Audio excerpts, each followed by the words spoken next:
പുറപ്പാട് അധ്യായം 27. ബലിപീഠം. കരുവേല മരം കൊണ്ട് ഒരു ബലിപീഠം പണിയണം.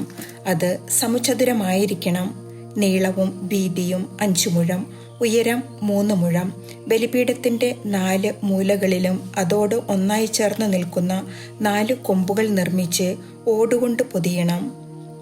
ചാരപാത്രങ്ങൾ, കോരികകൾ, താലങ്ങൾ, മുൾക്കരണ്ടികൾ, അഗ്നികലശങ്ങൾ എന്നിങ്ങനെ ബലിപീഠത്തെങ്കിൽ ആവശ്യമുള്ള ഉപകരണങ്ങളെല്ലാം ഓടുകൊണ്ട് നിർമ്മിക്കണം.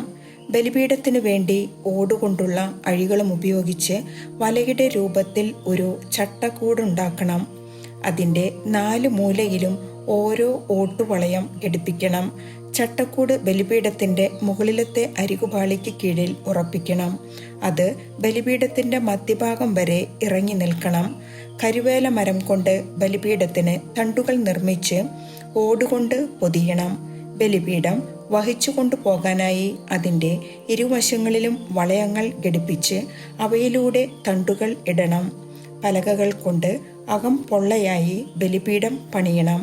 മലയിൽ വെച്ച് കാണിച്ചു തന്നതുപോലെയാണ് പണിയേണ്ടത്. കൂടാരങ്കണം. കൂടാരത്തിന് ഒരു അങ്കണം ഉണ്ടാക്കണം. അങ്കണത്തിന്റെ തെക്കുഭാഗത്ത് നേർമയായി നെയ്തെടുത്ത ചണത്തുണി കൊണ്ട് 100 മുഴം നീളത്തിൽ ഒരു മറ ഉണ്ടായിരിക്കണം. അതിന് 20 തൂണുകൾ വേണം. തൂണുകളുടെ പാദകുടങ്ങൾ ഓടുകൊണ്ടുള്ളതായിരിക്കണം. തൂണുകൾക്ക് വെള്ളി കൊണ്ടുള്ള കൊളുത്തുകളും പട്ടകളും ഉണ്ടായിരിക്കണം.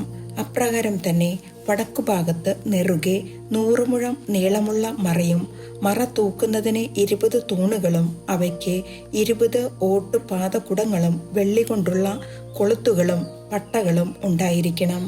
പടിഞ്ഞാറു ഭാഗത്തെ മുറ്റത്തിന്റെ വീതിക്കൊത്ത് 50 മുഴം നീളമുള്ള മറയും 10 തൂണുകളും അവയ്ക്ക് 10 പാദകുടങ്ങളും ഉണ്ടായിരിക്കണം.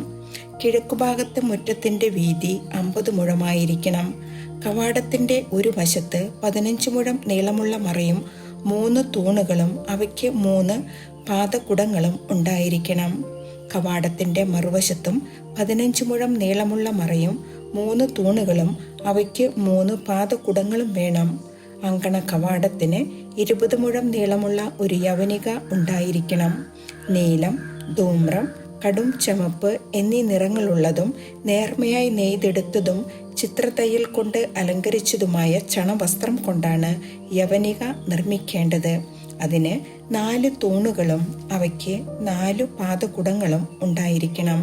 അങ്കണത്തിന് ചുറ്റുമുള്ള തൂണുകൾക്കെല്ലാം വെള്ളി കൊണ്ടുള്ള പട്ടകളും കൊളുത്തുകളും ഓട്ടുപാദകുടങ്ങളും ഉണ്ടായിരിക്കണം. അങ്കണത്തിന്റെ നീളം 100 മുഴവും വീതി 50 മുഴവും ആയിരിക്കണം. അതിനു ചുറ്റും 5 മുഴം ഉയരത്തിൽ നേർമയായി നെയ്തെടുത്ത ചണത്തുണി കൊണ്ടുള്ള മറയും തൂണുകൾക്ക് ഓടുകൊണ്ടുള്ള പാദകുടങ്ങളും ഉണ്ടായിരിക്കണം. കൂടാരത്തിലെ ഉപയോഗത്തിനുള്ള എല്ലാ ഉപകരണങ്ങളും കൂടാരത്തിന്റെയും അങ്കണത്തിന്റെയും മറകൾക്ക് വേണ്ട കുറ്റികളും ഓടുകൊണ്ട് നിർമ്മിച്ചവയായിരിക്കണം. വിളക്ക് എപ്പോഴും കത്തി നിൽക്കുന്നതിന് ആട്ടിയെടുത്ത് ശുദ്ധമായ ഒലിവെണ്ണ കൊണ്ടുവരാൻ ഇസ്രായേൽക്കാരോട് പറയണം. സമാഗമ കൂടാരത്തിനുള്ളിൽ സാക്ഷ്യപേടകത്തിനു മുമ്പിലുള്ള തിരശ്ശീലയ്ക്ക് വെളിയിൽ വിളക്ക് സന്ധ്യ മുതൽ പ്രഭാതം വരെ കർത്താവിന്റെ മുമ്പിൽ കത്തി നിൽക്കാൻ അഹ്റോനും അവന്റെ പുത്രന്മാരും ശ്രദ്ധിക്കട്ടെ. ഇസ്രായേൽക്കാർ തലമുറ തോറും അനുഷ്ഠിക്കേണ്ട ശാശ്വത നിയമമാണിത്.